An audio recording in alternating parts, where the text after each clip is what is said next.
మాజీ మంత్రి బాలినేని శ్రీనివాసరెడ్డి వైసీపీ నుంచి జంప్ చేయడానికి రెడీ అవుతున్నాడా? జగన్ బంధువుని బుజ్జగించడం కోసం ఇప్పుడు చెవిరెడ్డి భాస్కర్ రెడ్డి అలాగే విజయసాయి రెడ్డి యుద్ధం చేస్తున్నారా అంటే అవునని సమాధానం ఇస్తున్నారు కొంతమంది రాజకీయ విశ్లేషకులు.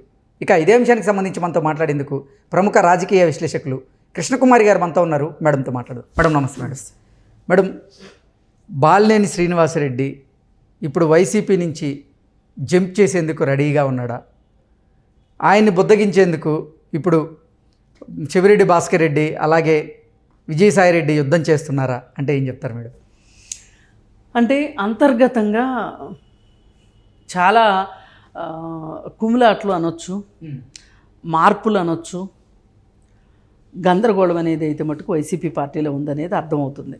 అధికారంలో ఉన్న పార్టీకి ఇది మామూలే, జరుగుతాయి. కానీ ఇంతలా జరగడం ఎప్పుడు చూడలే. ఎన్నో ఎలక్షన్స్ చూసాం కానీ ఇలాంటి పరిస్థితి లేదు. ఏమవుతుందంటే జగన్మోహన్ రెడ్డి పార్టీ నుంచి కొంతమందిని పంపించడానికి ఆయన వ్యూహాలు పన్నుతున్నారు. పొమ్మలు లేక పొగబెడుతున్నారు. కొంతమంది అందులోంచి బయటకు వచ్చేయడం కోసం వీళ్ళు గందరగోళం సృష్టిస్తున్నారు. ఇప్పుడు ఆయన పంపటానికి కారణాలు ఎతుకుతున్నాడు బయటికి, వీళ్ళు వచ్చేయడానికి కారణాలు ఎతుకుతున్నారు. నిన్న దగ్గుబాటి వెంకటేశ్వర గారు చెప్పారు, నాయన టికెట్ రాకపోతే అది మీ అదృష్టం అనుకుంటారా నాయన అని. అది అయితే ఏది ఏమైనప్పటికీ అందరికీ భవిష్యత్తు తెలిస్తే ఈ ప్రపంచం ఇలా ఉండదు కదా. కొత్త వాళ్ళు వెళ్దాం అనుకుంటున్నారు, పాత వాళ్ళు వచ్చేయాలనుకుంటున్నారు. ఇది చూస్తుంటే నాకేమనిపిస్తుందంటే పెళ్ళి గురించి ఇట్లాగే ఉంటుంది. పెళ్ళి కాని వాళ్ళేమో అందులోకి వెళ్దాం అనుకుంటారంట, ఏమో ఉంది అక్కడ, అందులో ఏదో ఉంది అని. పెళ్ళైన వాళ్ళేమో బయటకు వచ్చేద్దాం అనుకుంటారంట. అట్లా ఉంది నాకు ఇది చూస్తుంటే, చాలా గమ్మత్తుగా ఉంది.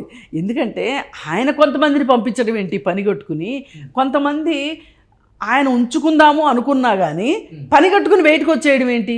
ఒకళ్ళు వంక పెట్టి ఒకళ్ళు. మాగుంట శ్రీనివాసరెడ్డికి జగన్మోహన్ రెడ్డికి ఒక విషయంలో చెడింది. ఏంటది? ఢిల్లీ లిక్కర్ స్కామ్లో అంతా చాలా బాగుంటుంది అని వీళ్ళందరికీ 70mm స్క్రీన్లో సినిమా చూపించేసేసి వీళ్ళందరినీ ఇరికిచ్చి పారేశాడు జగన్మోహన్ రెడ్డి. మామూలుగా ఆయనకి పాత కేసుల్లో తెలిసిందే కదా, ఎలా ఎవరిని ఎక్కడ ఇరికిచ్చాలి, వైట్ ఉన్నోడిని ఎట్లా కొట్టేసి వాడిని ఎట్లా తారుబుయ్యాలి ఆడమోహన్ కానీ తెలుసు కదా. అదేవిధంగా పాపం ఈ లిక్కర్ స్కామ్ చూసుకుంటే ఆ ఉన్నోళ్ళందరినీ చూస్తుంటే చాలా ఆశ్చర్యం వేస్తుంది. ఇప్పుడు అరవిందో వాళ్ళు ఉన్నారు. అరవిందో వాళ్ళు ఎంత పెద్ద సామ్రాజ్యం వాళ్ళది ఫార్మాలో. వాళ్ళు ఒక రకంగా ఫార్మాలో ఒక మూలస్తంభం అని చెప్పుకోవచ్చు హైదరాబాద్లో. అలాంటి వాళ్ళని పోయినసారి తండ్రి అధికారంలో ఉన్నప్పుడు వాళ్ళని కేసులో ఇరికిచ్చి వాళ్ళు జైలుకి వెళ్ళారు. అప్పట్లో అయిపోయిందా? ఇప్పుడు వాళ్ళ అబ్బాయిని ఇప్పుడు మళ్ళీ మొన్న ఆయన జైలుకి వెళ్ళాడు. ఏది? లిక్కర్ స్కామ్లోనే.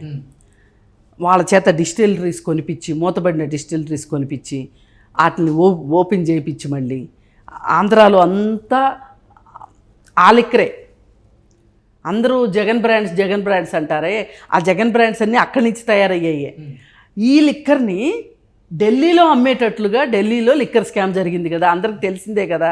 ఈ లిక్కర్ స్కామ్లో మాగుంట శ్రీనివాసరెడ్డి కొడుకు చిన్నోడు, వాడు భవిష్యత్తు, ఆయన శ్రీనివాసరెడ్డి వెళ్ళాడు అంటే వాళ్ళ జీవితంలో అన్నీ చూసేశాడు కదా, జైలుకి పోతే పోయాడు అనుకోవచ్చు. వాళ్ళ అబ్బాయి జైలుకి వెళ్ళాడు. ఇప్పుడు అతను అప్రూవర్గా మారాల్సిన పరిస్థితి వచ్చింది. అప్రూవర్గా మారకపోతే అతను ఆ కేసులోంచి బయటకు వచ్చే పరిస్థితి లేదు. ఇప్పుడు అరవిందో వాళ్ళ అబ్బాయి కూడా అంతే, అప్రూవర్గానే మారాల్సి వచ్చింది. ఇది వీళ్ళకి ఏదో వస్తుంది. కవిత కూడా ఆ కేసులోనే కదా, ఆ లిక్కర్ స్కామ్లోనే కదా కవిత కూడా. ఇట్లా ఈయన తెలా పాపం తలా పిడికిడు అన్నట్లు అందరికీ కాస్త బూడిద పంచి పెట్టినట్టు అయింది.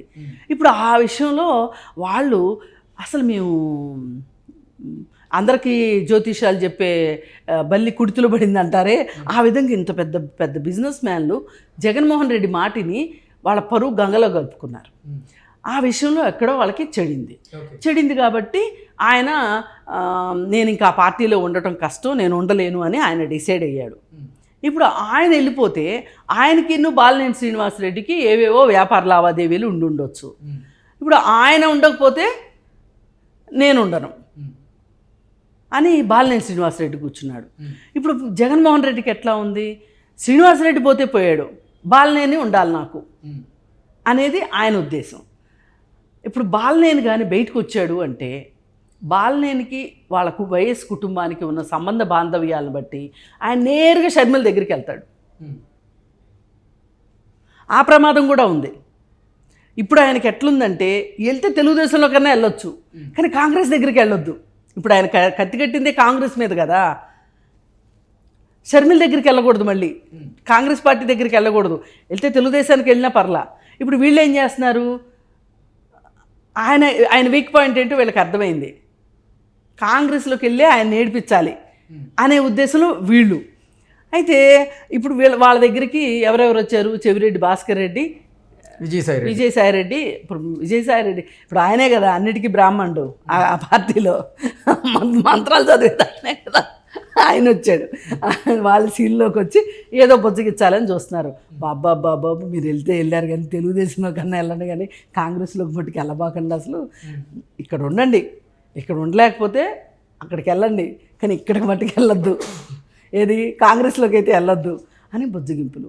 ఇప్పుడు ఎట్లా తయారైపోయిందంటే వీళ్ళకి జగన్మోహన్ రెడ్డి చేసే తప్పులకి, జగన్మోహన్ రెడ్డి చేసే పొరపాట్లకి, జగన్మోహన్ రెడ్డి తీసుకునే దుందుడుకు నిర్ణయాలకి ఈ సలహాదారులంతా వీళ్ళంతా సస్తున్నారు.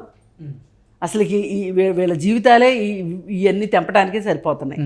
ఒంగోలు ఎంపీ స్థానం మాగుంట శ్రీనివాసరెడ్డికి ఇవ్వండి, అలాగే ఒంగోలు ఎమ్మెల్యే స్థానం నాకు ఇవ్వండి, అలా ఇస్తేనే నేను వైసీపీలో కొనసాగుతా, లేదంటే మీ పార్టీకి మీ సీఎంకి ఒక దండం, మీ సీఎం గడప నేను ఇంకా జన్మలో దొక్కను అంటూ కూడా బాలినేని శ్రీనివాసరెడ్డి కరాఖండిగా తేల్చి చెవిరెడ్డి భాస్కర్ రెడ్డికి అలాగే విజయసాయిరెడ్డికి చెప్పారంటూ ఒక వార్త బయటకు వచ్చింది మేడం. అదే మనం ఎంత మాట్లాడుకున్నా ఇంతే. అక్కడ సూత్రం ఏంటి అంటే వాళ్ళు వెళ్ళిపోదలుచుకున్నారు. అక్కడ చేష్టలకు కావచ్చు, ఇప్పుడు సీఎం తీసుకున్న నిర్ణయాల్ని అమలుపరిచేదే కానీ మంత్రులైనా ఎమ్మెల్యేలైనా వాళ్ళకి సొంతగా చేసుకోగలిగే పరిస్థితి ఉంటుందా చెప్పండి. అసలు ఎంతమంది ఎమ్మెల్యేలు మంత్రులు జగన్మోహన్ రెడ్డిని వ్యక్తిగతంగా కలిశారు? మీ దగ్గర ఏమైనా డేటా ఉందా? ఏమైనా వాళ్ళ బాధలు చెప్పుకుంటానికి కానీ, వాళ్ళ నియోజకవర్గం గురించి కష్టానష్టాలు చెప్పుకోవటానికి కానీ ఏ రోజైనా ఆయన అవకాశం ఇచ్చాడా? నా నియోజకవర్గంలో ఈ పనులు కావాలి, ఈ పనులు చెయ్యండి మహాప్రభు అంటే ఏ రోజన్నా స్పందించావా? నువ్వు ఎవరికన్నా ఇంటర్వ్యూ ఇచ్చావా? అలాంటప్పుడు ఇప్పుడు మీకు మీ సీఎంకి ఓ దండం మహాప్రభు అనకి ఏం చేస్తారు వాళ్ళు? అంటే ఇప్పుడు ఆయన ఏం చేయదలుచుకున్నాడు అనేది వీళ్ళకి అర్థమైంది. అంటే మంచి అంతా ఆయన ఖాతాలో వేసుకుంటాడు, చెడంతా మన నెత్తినేసి రుద్దుతున్నాడు, మనల్ని ప్రజల ముందు వెధవల్ని చేసి చూపిస్తున్నాడు అనేది వీళ్ళకి చాలామందికి అది అర్థమైపోయింది. పాదసారథికి కావచ్చు, ఇట్లాంటి వాళ్ళకి. మరి ఈ పరిస్థితుల్లో అక్కడ పరిస్థితి ఎట్లా ఉందంటే బెదిరించినోడికి బెదిరించినంత. ఇప్పుడు బొత్స సత్యనారాయణ ఉన్నాడు, బొత్స సత్యనారాయణ నోరేసుకుని పడిపోతాడని తెలుసు. పైగా ఉత్తరాంధ్రలో బొత్స లేకపోతే కష్టం అనేది కూడా తెలుసు. ఆయన ప్రభావం బలంగా ఉంటుంది. అలాగే ఎర్రమనాయుడు ఫ్యామిలీకి సంబంధించి అచ్చెన్నాయుడు ఇప్పుడు ఉన్నాడు కదా, అలాగే వాళ్ళ అబ్బాయి రామ్మోహన్ నాయుడు ఎంపీగా ఉన్నాడు కదా. ఆ ప్రభావం నుంచి ఒకవేళ ఇవాళ అక్కడ ఏమన్నా ఉత్తరాంధ్రలో మార్పు వచ్చిందా? వస్తే గనక ఆ మార్పు రానికోకుండా దాన్ని తొక్కిపెట్టగలిగిన నాయకుడు బొత్సానే అని నమ్ముతున్నాడు. ఇప్పుడు ఉత్తరాంధ్రలో కనుక అతనికి ప్రాబల్యం తగ్గింది అనుకోండి జగన్మోహన్ రెడ్డికి, ఇప్పుడు వైజాగ్ రాజధాని మారుస్తాను అనే దానికి దెబ్బే కదా. అందుకోసం ఇప్పుడు పైగా నేను మళ్ళీ సీఎం అవ్వాలి, రిషికొండ మీద నుంచి సముద్రం అందాలు చూసుకుంటూ బతకాలి అని నిర్ణయించుకున్న జగన్మోహన్ రెడ్డికి ఇప్పుడు ఉత్తరాంధ్రలో గనక పార్టీ గెలవకపోతే గొంతులో పచ్చెలక్కాయ పడినట్టే. అసలు ఆయన దేనికోసం అయితే అమరావతిని నాశనం చేశాడో ఆ ఫలితం నెరవేరదు కదా. అందుకని ఉత్తరాంధ్రలో తన ప్రాబల్యాన్ని తగ్గించుకోవటం ఇష్టం లేదు జగన్మోహన్ రెడ్డికి. అందుకే అక్కడ బలమైన నాయకుడు ఉండాలి అనే ఉద్దేశంతో బొత్స సత్యనారాయణ బెదిరించినా బ్లాక్మెయిల్ చేసినా అతనికి దాదాపు అతను అడిగిన 6 సీట్లు అతను 6 సీట్లు ఇచ్చాడు. ఇప్పుడు ఏమైపోద్ది వీళ్ళకి, మిగతా వాళ్ళకి? మరి బొత్సాకి ఇచ్చినప్పుడు నా పంతం ఎందుకు నెగ్గదు? బాలినేని బొత్స కంటే ముందు నుంచి విశ్వాసపాత్రుడిగా ఉన్నాడు ఈ కుటుంబానికి. అవును, జగన్పాత్రుడిగా ఉండడం ఒక ఎత్తు అయితే,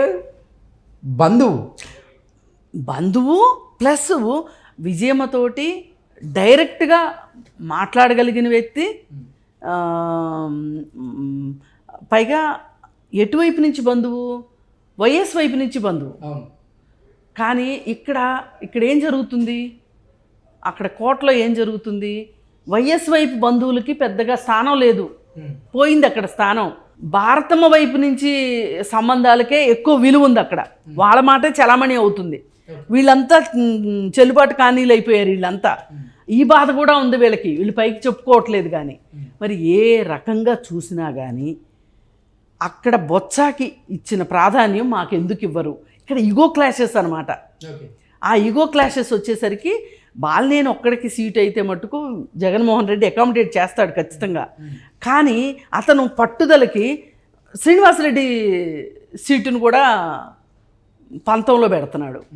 వెరసి ఇవన్నీ చూస్తే మనకు అర్థమయ్యేది ఏంటంటే అసలు అంతర్గత కుమ్ములాటలతోనే ఇప్పుడు ఆ కోట కొనారిల్లిపోద్దేమో అనిపించేటట్లు ఉంది.